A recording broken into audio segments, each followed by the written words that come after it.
मुंबई हमले का मास्टरमाइंड तैमूर राणा 18 दिन के एनआईए रिमांड पर भेजा गया। रिमांड में एनआईए करेगी पूछताछ। कड़ी सुरक्षा में तैमूर राणा को स्पेशल जज चंद्रजीत सिंह की कोर्ट में किया गया पेश। सूत्रों के मुताबिक एनआईए ने रिमांड मांगते हुए कोर्ट में पेश किए पुख्ता सबूत। जांच एजेंसी ने कोर्ट से 20 दिन की रिमांड मांगी थी। स्पेशल एनआईए जज चंद्रजीत सिंह ने बंद कमरे में मामले की सुनवाई करते हुए देर रात 2 बजे सुनाया फैसला। 17 साल की लंबी लड़ाई के बाद भारत लाया गया तैमूर राणा। अमेरिका से डिपोर्ट कर स्पेशल प्लेन में लाया गया। विशेष विमान की पालम एयरपोर्ट पर हुई लैंडिंग। एयरपोर्ट पर ही तैमूर राणा अरेस्ट। आईपीसी और यूएपीए की सख्त धाराओं के तहत एनआईए ने की गिरफ्तारी। 11 नवंबर 2009 को एनआईए ने दर्ज किया था केस। लैंडिंग के तुरंत बाद एनआईए ने एयरपोर्ट पर ही तैमूर राणा का मेडिकल चेकअप कराया। डॉक्टर्स की टीम पहले से मौजूद थी। भारत पहुंचने के बाद तैमूर राणा की पहली तस्वीर आई सामने। एनआईए के अधिकारी 64 साल के राणा को पकड़ते हुए नजर आए। तैमूर राणा के भारत पहुंचने के बाद एनआईए ने जारी किया बयान। कहा, सालों की कोशिश के बाद मुंबई हमले के मास्टरमाइंड तैमूर राणा को भारत लाया गया। तैमूर राणा मामले में केंद्र सरकार ने नरेंद्र मान को बनाया सरकारी वकील। 3 साल या ट्रायल खत्म होने तक होगा कार्यकाल। प्रधानमंत्री मोदी के हालिया दौरे में अमेरिका ने दी थी तैमूर राणा के प्रत्यर्पण को मंजूरी। 2009 से अमेरिका की जेल में बंद था 26/11 हमले का मास्टरमाइंड। पाकिस्तानी मूल का कनाडाई नागरिक है तैमूर राणा। पाकिस्तानी सेना के मेडिकल कोर में भी रहा। आईएसआई के साथ मिलकर रची थी मुंबई हमले की साजिश। लश्कर आतंकी तैमूर राणा ने अमेरिकी नागरिक डेविड कोल्डमैन हेडली से कराई थी मुंबई की रेकी। हमले के दौरान आतंकियों के लगातार संपर्क में था राणा। पाकिस्तान ने तैमूर राणा से झाड़ा पल्ला। कहा, राणा पाकिस्तानी नहीं, कनाडा का नागरिक। 2 दशक से तैमूर का पासपोर्ट अपडेट नहीं हुआ। बीजेपी सांसद अनुराग ठाकुर का अटैक। कहा, कांग्रेस राज में बम धमाके होते थे, मोदी सरकार में धमाके करने वाले पकड़े जाते हैं। आतंकवाद के खिलाफ सरकार की जीरो टॉलरेंस पॉलिसी। बीजेपी सांसद प्रहलाद जोशी ने कहा, राणा की वापसी इस लड़ाई का सबसे अहम कदम। तैमूर राणा के प्रत्यर्पण पर इजराइल का बड़ा बयान। भारत में इजराइल के राजदूत ने कहा, मुंबई हमले में जान गंवाने वालों को इंसाफ मिला। ये भारत की बहुत बड़ी कूटनीतिक जीत। सपा सांसद डिंपल यादव ने कहा, तैमूर राणा का प्रत्यर्पण राष्ट्र से जुड़ा मुद्दा है। अच्छा होगा अगर इसमें राजनीति ना हो। तैमूर राणा की वापसी कूटनीतिक सफलता नहीं बल्कि मुद्दों से ध्यान भटकाने की चाल। कांग्रेस नेता कन्हैया कुमार का निशाना। महाराष्ट्र कांग्रेस के नेता विजय वेडेट्टीवार ने कहा, चुनाव के फायदे के लिए तैमूर राणा को भारत लाई मोदी सरकार। चुनाव में उसके नाम पर अब वोट मांगेगी। शिवसेना यूपीटी सांसद संजय राउत का पीयूष गोयल पर पलटवार। कहा, यूपीए सरकार के समय ही तैमूर राणा की शुरू हुई थी प्रोसीडिंग्स।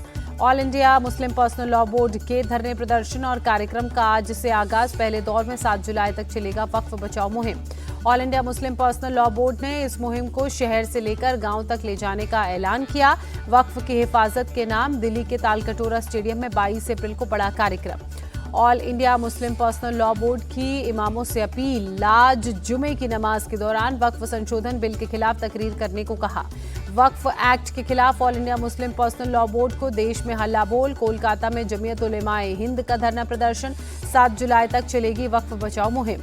आज अपने संसदीय क्षेत्र वाराणसी के दौरे पर रहेंगे पीएम मोदी। 3880 करोड़ से ज्यादा के विकास परियोजनाओं का शिलान्यास और उद्घाटन करेंगे। वाराणसी रिंग रोड के अलावा फ्लाईओवर का शिलान्यास करेंगे पीएम मोदी। NH 31 पर 980 करोड़ रुपए से ज्यादा की लागत वाली एक राज्य मार्ग अंडर पास सड़क सुरंग का भी शिलान्यास करेंगे। आज मध्य प्रदेश के दौरे पर भी पीएम मोदी रहेंगे। अशोकनगर जिले में आनंदपुर धाम का दौरा करेंगे। गुरुजी महाराज मंदिर में दर्शन पूजन करने के बाद लोगों को संबोधित करने का कार्यक्रम। केंद्रीय गृह मंत्री अमित शाह पहुंचे चेन्नई। एयरपोर्ट पर राज्य बीजेपी अध्यक्ष अन्नामलाई और पार्टी के नेताओं ने किया जोरदार स्वागत। 12 अप्रैल को तमिलनाडु बीजेपी अध्यक्ष का होगा चुनाव। आज दोपहर 2 बजे से शाम 4 बजे तक कैंडिडेट्स भर सकते हैं पर्चा। पटना के गांधी मैदान में आज प्रशांत किशोर की पार्टी जनसुराज की बिहार बदलाव रैली। भ्रष्टाचार, अन्याय और असमानता के खिलाफ आवाज बुलंद करने का ऐलान। आज उड़ीसा के दौरे पर स्वास्थ्य मंत्री जेपी नड्डा आयुष्मान भारत समेत कई स्वास्थ्य योजनाओं को लॉन्च करेंगे। केंद्रीय कोयला एवं खान मंत्री जी किशन रेड्डी ने गेवरा कोयला खदान का किया दौरा। कहा, आज कोयले का आयात काफी कम हो चुका है। हम कोशिश कर रहे हैं कि कोयले का आयात कम से कम हो। राजस्थान के अजमेर में रसोई गैस का दाम बढ़ने के खिलाफ NSUI का प्रदर्शन। आना सागर लेक में गैस सिलेंडर बहाकर विरोध जताया। महाराष्ट्र के छत्रपति संभाजीनगर में एक होटल में भीषण आग लगी। होटल में फंसे कई लोगों को फायर ब्रिगेड की टीम ने बाहर निकाला। फायर ब्रिगेड की टीम ने आग पर काबू भी पाया। यूपी के सीतापुर में जिला प्रशासन की बड़ी कार्रवाई। करीब 30 बीघा नजूल भूमि से हटाया कब्जा। अवैध तरीके से किया गया था कब्जा। भीषण आंधी, पानी और बिजली गिरने से बिहार में 25 लोगों की मौत। अलग अलग जगहों पर हादसा। 22 लोगों ने उत्तर प्रदेश में गंवाई जान। बिहार में आंधी और बारिश से सबसे ज्यादा 18 मौतें नालंदा में हुई। कई इलाकों में सड़कों पर गिरे पेड़। आकाशीय बिजली ने कई लोगों की जान ली। सीएम नीतीश ने मृतकों के परिजनों को 4-4 लाख के मुआवजे का ऐलान किया। लोगों से सावधानी बरतने की भी अपील। बिहार के पटना में बदला मौसम का मिजाज। कई इलाकों में झमाझम बारिश। दिल्ली एनसीआर में बदला मौसम का मिजाज। धूल भरी आंधी के साथ बारिश। झुलसाती गर्मी से हालांकि थोड़ी राहत। यूपी के नोएडा में गुरुवार को बदला मौसम का मिजाज। धूल भरी आंधी के साथ हुई थी बारिश। असम के नगांव में तेज हवा के साथ भारी बारिश। गर्मी से लोगों को हालांकि मिली राहत।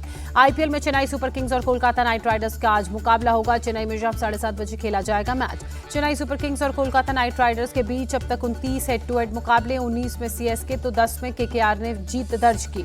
आईपीएल में दिल्ली कैपिटल्स ने लगाया जीत का चौका। रॉयल चैलेंजर्स बेंगलुरु को 6 विकेट से हराया। दिल्ली कैपिटल्स के खिलाफ रॉयल चैलेंजर्स बेंगलुरु ने 7 विकेट खोकर 163 रन बनाए। दिल्ली ने 13 गेंद शेष रहते 164 रन आराम से अचीव किए। दिल्ली के लिए केएल राहुल ने 53 गेंदों में 93 रनों की धमाकेदार पारी खेली। प्लेयर ऑफ द मैच बने।